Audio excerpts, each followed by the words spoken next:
တဲဆချက်သားမုတ်လေးနဲ့ချက်ပြီးနောက်ပိုင်းကြိမ်လုံးကဟင်းနေပိုစားကောင်းလာတယ်ပြောတာနဲ့ဒီနေ့မှာတော့ပဲထမင်းကိုကြက်ပေါင်မဆလာမှုန့်မွေးလေးနဲ့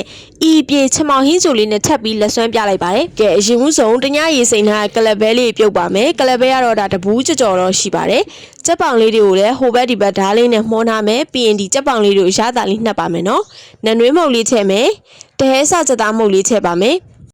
တဲဆချက်သားမုတ်ကလေစက်သားစစ်စစ်ကနေထုတ်လုပ်ထားတာပါအကြီးကတော့သူကအရေးငယ်နဲ့ဘက်မသွားတော့အငယ်လျှော့စားရသူဆိုရင်တော်တော်လေးအဆင်ပြေတယ်ဘယ်ဟင်းလေးနဲ့ပဲချက်ချက်ဟင်းလျာနဲ့အရသာလဲပိုကောင်းစေပါတယ်အငယ်ခလေးလေးစားတတ်တဲ့သူဆိုစားထက်ထက်ရပဲဖြစ်စက်သားမုတ်ထက်ထက်ရပဲလုပ်လို့ရတယ်နော်ပြီးရင်ကျွန်မမဆလာလေးနည်းနည်းချဲ့ပြီးတော့နှမ်းဆက်နေအောင်တေချာလေးနေထားပေးလိုက်ပါတယ်ကဲဆွမ်းနာပြုတ်ထားကလပ်ဘဲလေးကလည်းဒါနူးနေပြီပေါ့နော်အခုလိုဖိကြည့်လိုက်လို့အရင်နူးမြနေရမဟုတ်ဘဲနဲ့ဖိလို့ရတဲ့အနေထားလောက်ဆိုရင်တော့ချလိုက်ပါမယ်နော်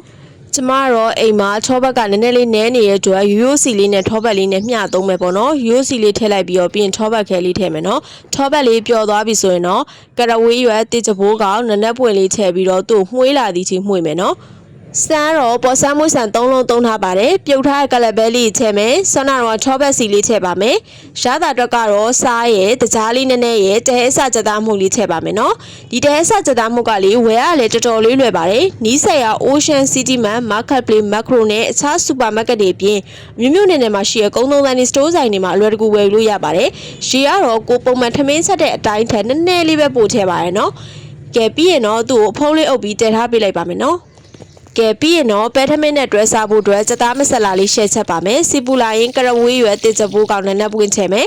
ကဲပြီးရင်တော့စက်သွန်ဖြူနေချင်းထည့်ပါမယ်နော်နနွေးလေးချဲ့ပြီးတော့စက်သွန်နေနုံးအောင်မှွေထားပေးပါမယ်စက်သွန်လေးနုံးလာပြီဆိုရင်အရောင်နှမုတ်လေးထည့်ပါမယ်နော်အရောင်နှမုတ်လေးနဲ့ခဏမှွေပေးပါမယ်ပြီးရင်တော့ဆွမ်းနာအသေးချာနေနှက်ထားတဲ့စက်ပေါင်လေးထည့်လိုက်ပါရေလေးနည်းနည်းချင်းပြီးတော့ဒီစက်ပေါင်လေးတွေကိုနည်းနည်းလေးမာနေအောင်လုံးထားပေးလိုက်ပါမယ်နော်